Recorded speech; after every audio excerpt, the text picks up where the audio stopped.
Thank you for listening to Depictions Media Radio.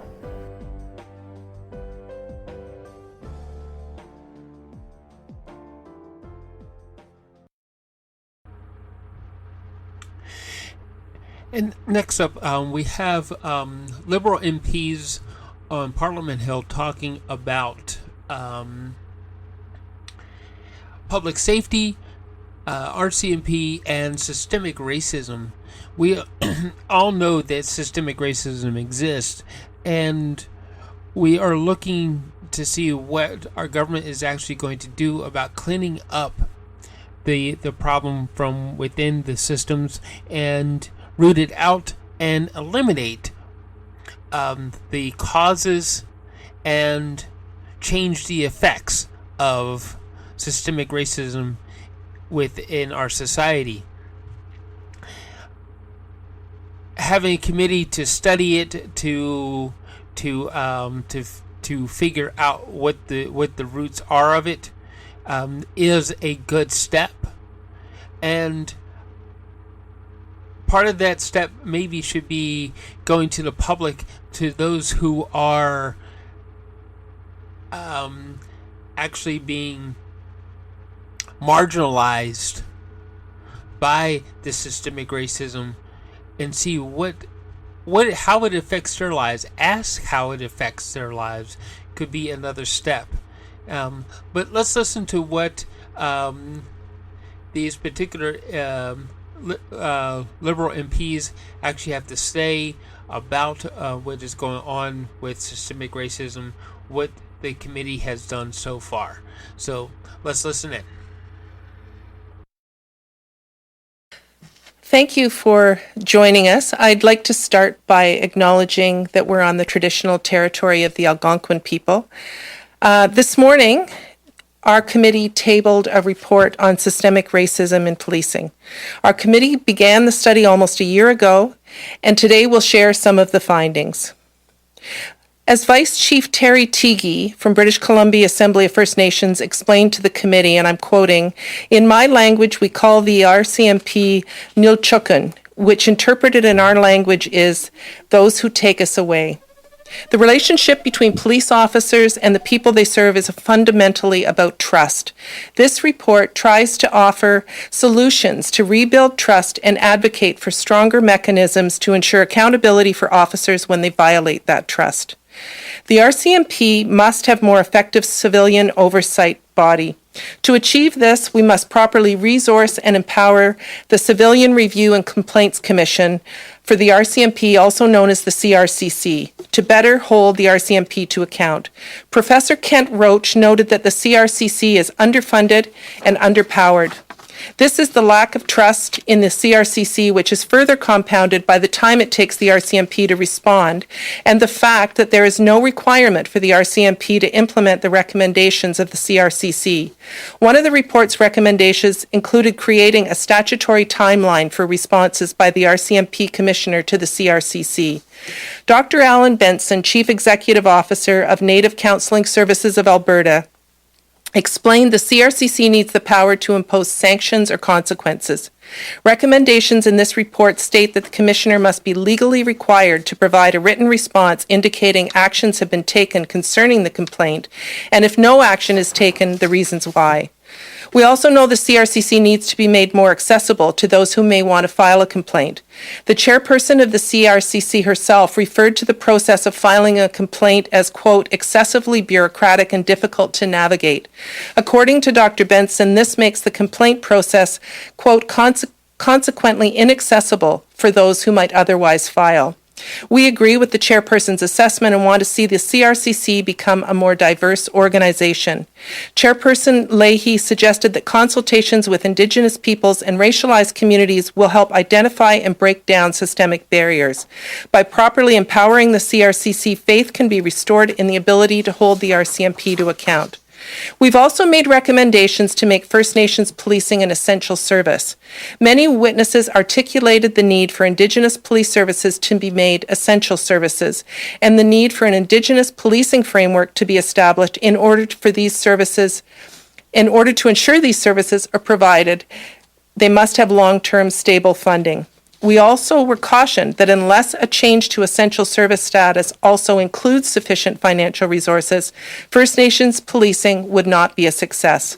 The committee fully supports designating Indigenous police services as an essential service and stresses the importance that this designation be in conjunction with an increase in spending to ensure that these services are adequately resourced.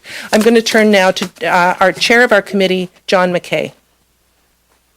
Thank you, Pam, and I appreciate the opportunity to offer a few observations to what I consider to be a very significant report into one of Canada's premier institutions. I tabled this morning, the report was titled Report on Systemic Racism in Policing, and largely focused on the RCMP.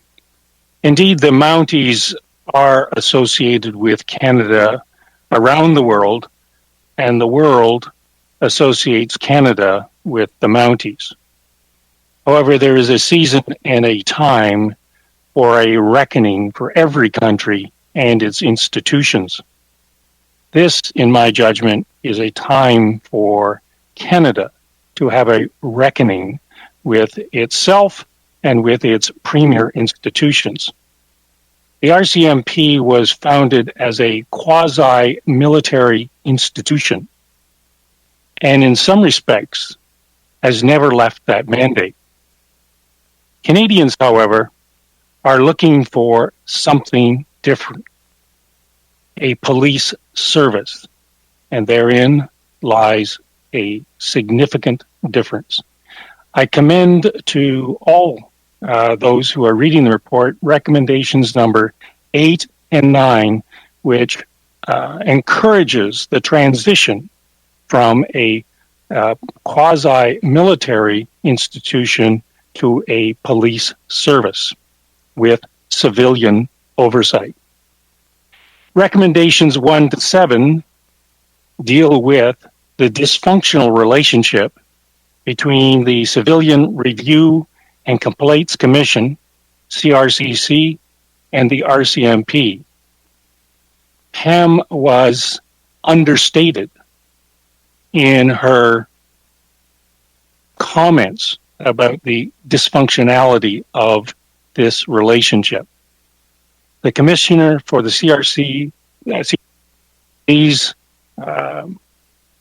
requests were not handled in a timely fashion.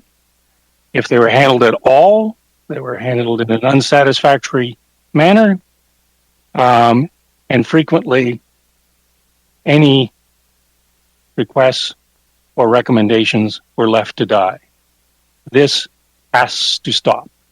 And as chair of the committee, I was struck by the forcefulness of the commissioner for the CRCC and her dissatisfaction with the RCMP. So my colleagues will talk about, no doubt, other elements of the recommendations, all of which I think the committee worked hard on. And I want to recognize the hard work of everyone on the committee. There was a minimum of partisanship and rancor. This committee did what it was supposed to do. It took in evidence, it took in reports, and then produced, after a lot of hard work, the report that you see before you today. So may I recommend to you that report, and hopefully this will constitute a path forward to address the racism in policing in Canada. Thank you. Merci beaucoup, John. Ça m'a fait un grand plaisir de vous joindre aujourd'hui pour parler de deux recommandations en particulier de ce rapport du comité.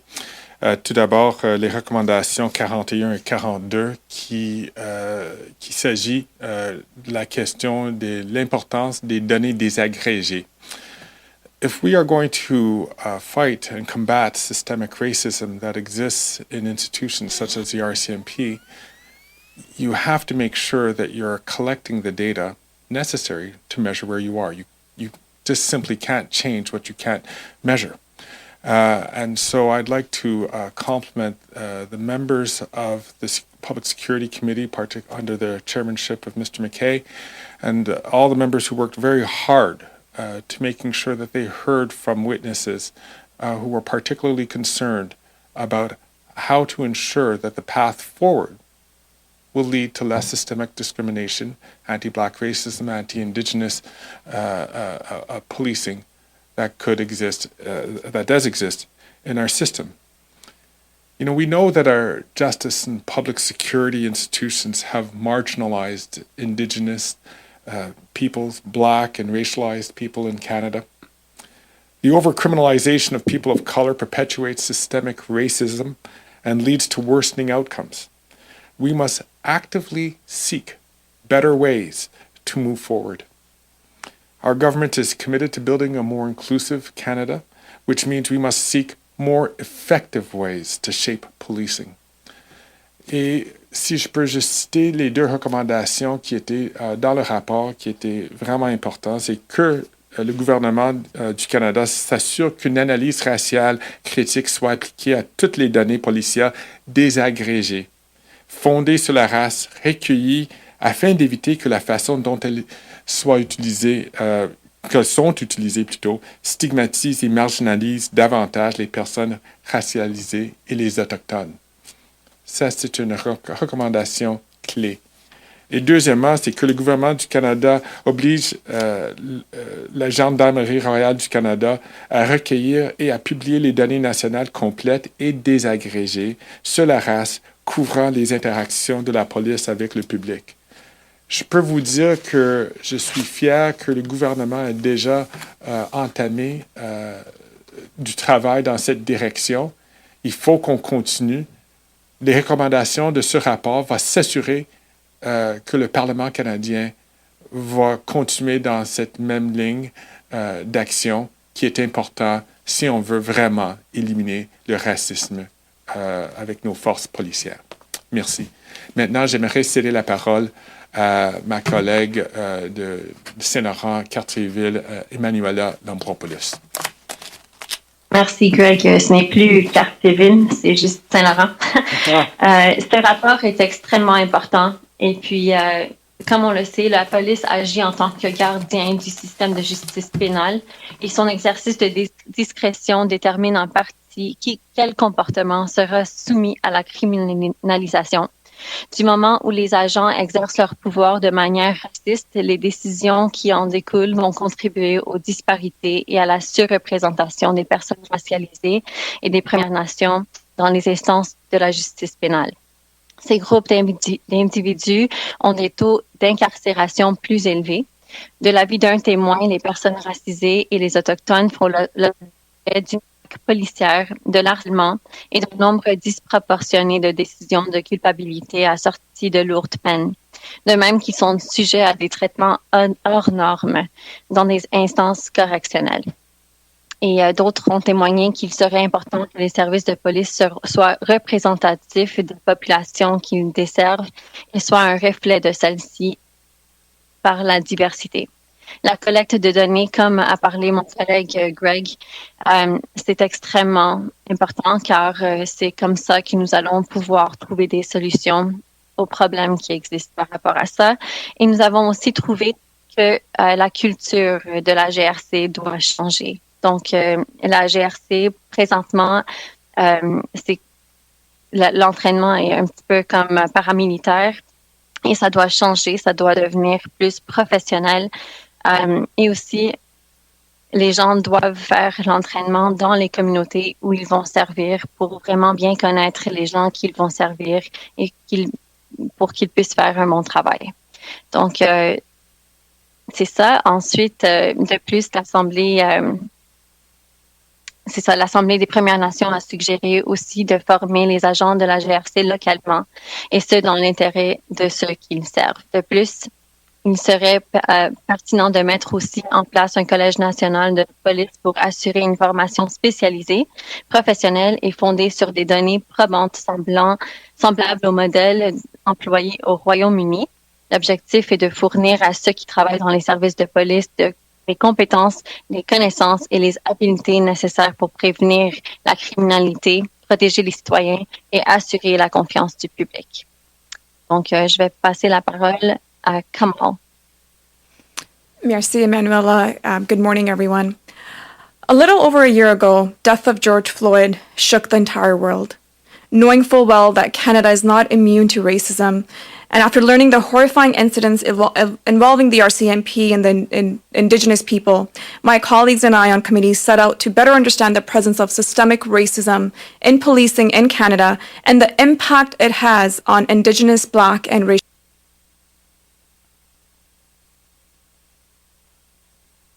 racialized Canadians. I've seen this impact close up in my own community of Brampton, where DeAndre Campbell, a young Black man, and Ijaz Chaudhry, an elderly Muslim Canadian, represent just two of the many stories of people who were taken from their families and communities far too soon. Their deaths were avoidable and serve as a constant reminder of the work that remains. One of the things that we heard throughout this study and was identified as a major challenge for police services was the increasingly number of police interactions in responding to crises related to mental health or wellness checks. The committee heard extensively on the need to have concrete, culturally specific mental health, addiction, and social service support to respond to the crisis or to prevent them altogether. This report makes significant recommendations to the Government of Canada on this to work with provinces and territories, municipalities, Indigenous and racialized communities to ensure adequate funding and service responsibilities related to mental health and victim services, and to encourage the use of personnel specialized in victim services, mental health, who would be available with first responders in situations requiring de-escalation that are tailored to address the needs of the specific communities. Our committee also heard from Peel Regional Police Chief Nish, who has set out to make bold and meaningful changes, shifting from traditional law enforcement methods to a pro-public health model which is rooted in human rights. By teaming up with Ontario Human Rights Commission and the Canadian Mental Health Association, Peel Regional Police is moving in the right direction in showcasing how policing can be done differently in addressing systemic racism. The report highlights and addresses the pervasive nature of racism in policing at its roots. And as a member of Parliament, representing the largest Black community in Canada, I look forward to continuing to work with all parties involved so that we can continue to construct a Canada in which all Canadians, regardless of their race, identity, feel safe at their homes, in their communities. Thank you, and I'll turn it over to MP Fisher. Well, thank you very much, Kamal, and good morning, everyone from beautiful Nova Scotia, Mi'kma'ki, the unceded territory of the Mi'kmaq people. I want to take a quick second. I'm the newest member of this committee, and I wanted to take a moment to thank my colleagues, the colleagues who spoke before me today that did the heavy lifting, the mammoth work to get this report across the finish line. So thank you very much to those folks who spoke before me. Look, it's no secret that Canada's institutions, most of which were born from colonialism, were designed with the cards stacked against Black, Indigenous, and racialized people. We know that this systemic racism continues to persist in these institutions. It continues to persist within the justice system and in police departments right across the country.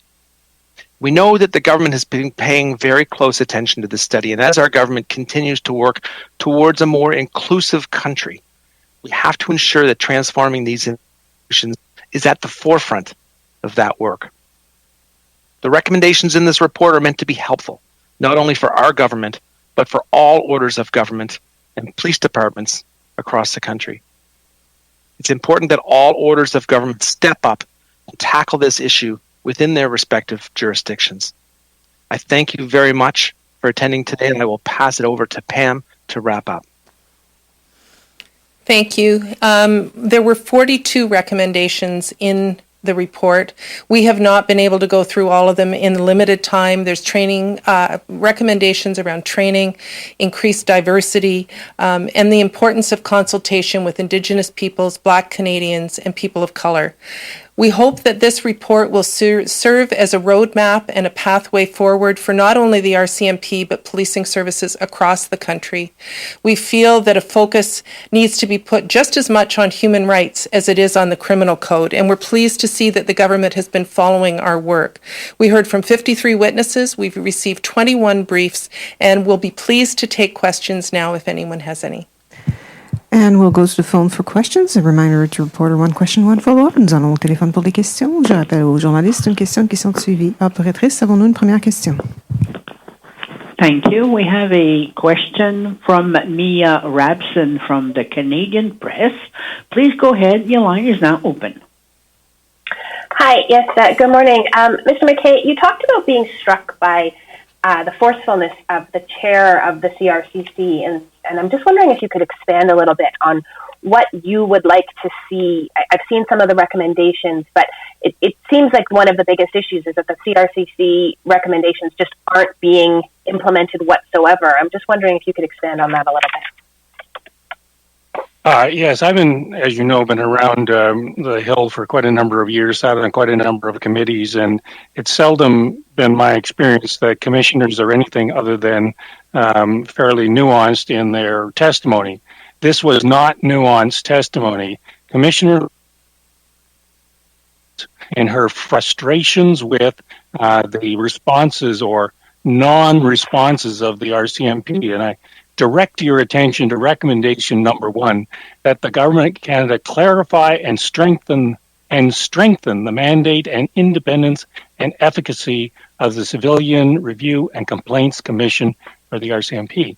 I would say that the committee members were, to a man or a woman, struck by the forcefulness with which Commissioner Leahy laid out her frustrations with the RCMP, and it was not in the least subtle.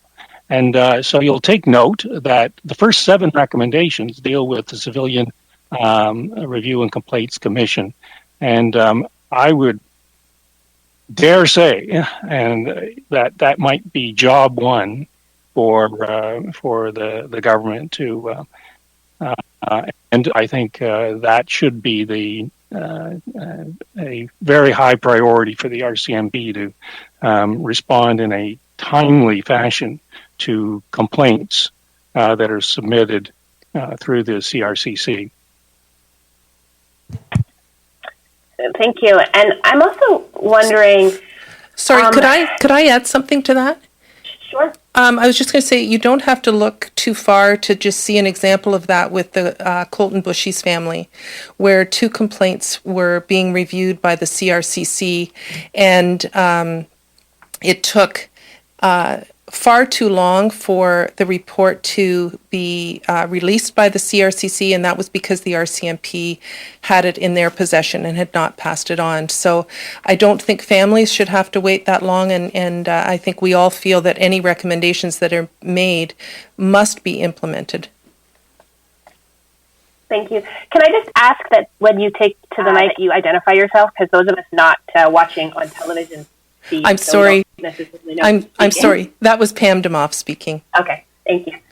I'm just also wondering, when this study began last spring, there was some criticism that it was just another stalling tactic, that we knew what the problems were. We know that systemic racism is a problem in policing, and that we weren't going to identify anything new with this study.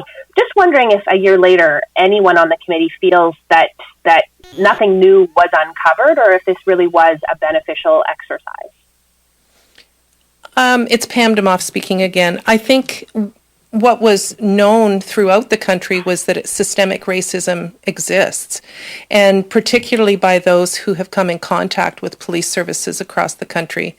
I think the study that we did was valuable to be able to bring people into one place. As I mentioned, we heard from 53 witnesses, give them a voice for the changes that are needed.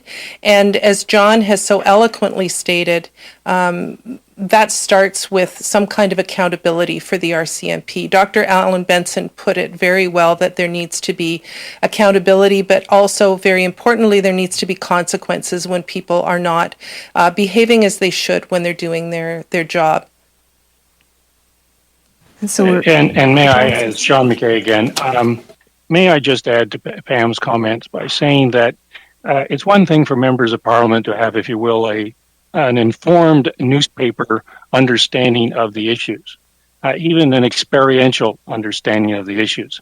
The benefit of a parliamentary committee properly functioning, and in this case it was, is that it can go in depth into the specific issues.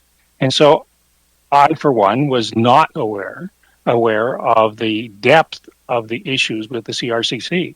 I, for one, was not aware of the dysfunctionality of the training that goes on for the RCMP. And so, so it was more than a useful exercise. It was an absolutely necessary exercise. And if we are to pursue a path that is to improve policing in Canada, we need to have committees such as this review the evidence and recommend to the government and to the commissioner this is the path forward, and we want you to take it. We represent the people of Canada. Take this path, and you can't do that unless you put the hard work in of doing really a year's study on this particular issue. If I could add in a comment on this, Greg Fergus here. Ms. Rabson, you're right. The shortcomings of our police services have been known to Indigenous peoples, Black Canadians, racialized peoples, and I'd even argue many women's groups. That is not new. But what is new is precisely what John had just pointed out.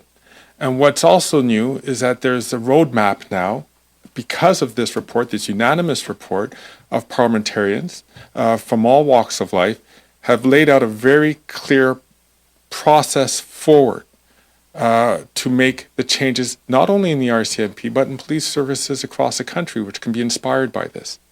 That's what's new, that's what's important, that's what's necessary if we're actually going to make the changes that equity-seeking groups have long identified, but need to be supported by committees such as the Public Security Committee. So we have about 3 minutes left for a last question. 3 minutes restantes pour une dernière question au téléphone, s'il y en a une, opératrice. Thank you. Merci. The next question is from Tom Korski from Blacklock's Reporter. Please go ahead. Your line is now open. Okay, 3 minutes. I'll make it short. John McKay, you said last year, I'm quoting, in the United States, possibly even other police forces here in Canada, the unions have frequently been a huge problem, particularly protecting officers who by any other circumstances should have been let go, unquote. Report doesn't use the phrase police unions. Can you comment? I think I would stand by that comment, particularly with respect to the Minneapolis issue, and because the officer in question was literally protected by his union and had a number of complaints about him that the mayor and the police commission felt they couldn't do anything about. There is an anticipated union to come to the RCMP, which as a bargaining agent, I think is a good thing.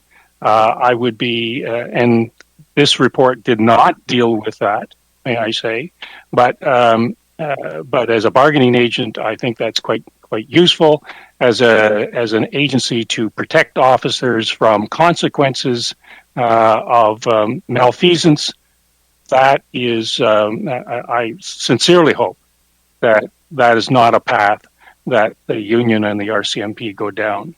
And I think as I say, the report did not directly address that issue, but there are elements in the report which call for more accountability, more transparency, more training, and a whole variety of things that hopefully will militate against the very issues that we see in the United States on a regular basis.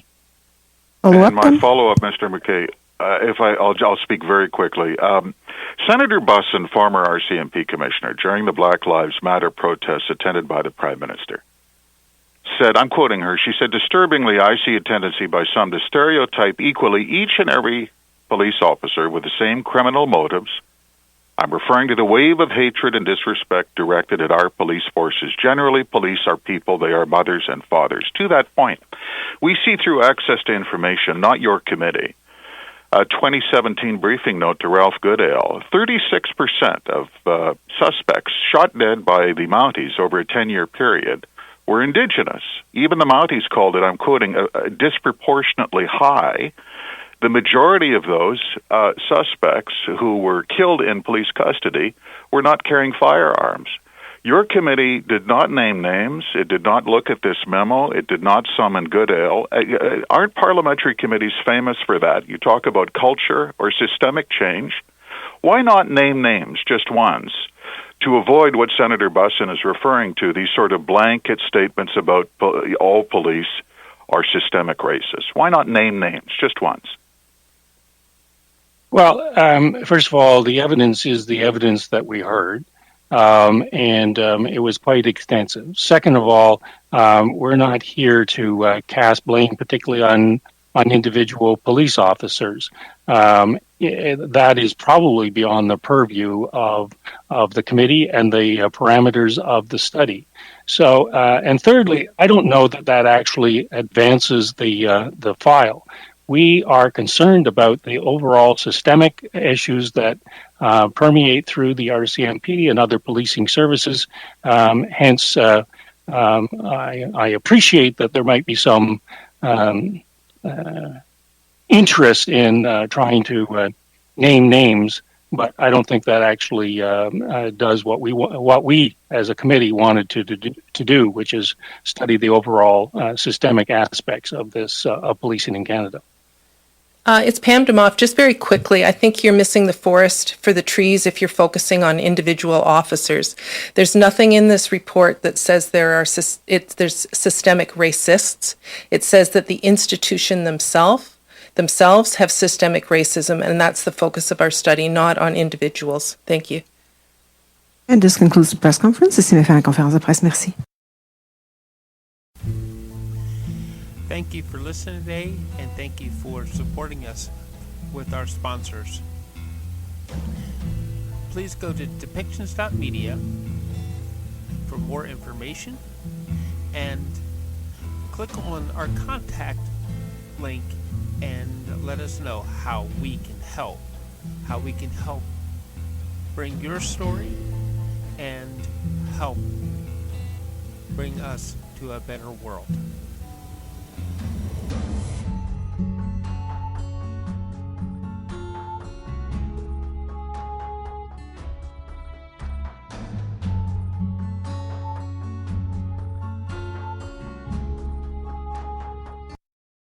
This show has been produced by Depictions Media. Please contact us at depictions.media for more information.